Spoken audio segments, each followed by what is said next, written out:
আসসালামু আলাইকুম, সবাই কেমন আছেন? আমি ভালো আছি আলহামদুলিল্লাহ। কষাইয়া মাংস রান্না করে খায় না এমন মানুষ নেই। সবাই কম বেশি কষাইয়া রান্না করে খায়, বিশেষ করে কুরবানি গরুর গোস্ত।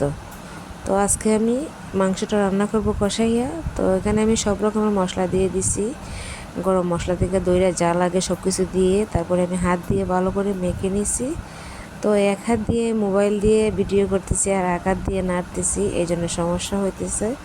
যাই হোক, এখন আমি মাংসটা দিয়ে দিব, একদম ধোয়া ক্লিন করা মাংসটা দিয়ে তারপরে হাত দিয়ে ভালো করে মাখিয়ে নিব।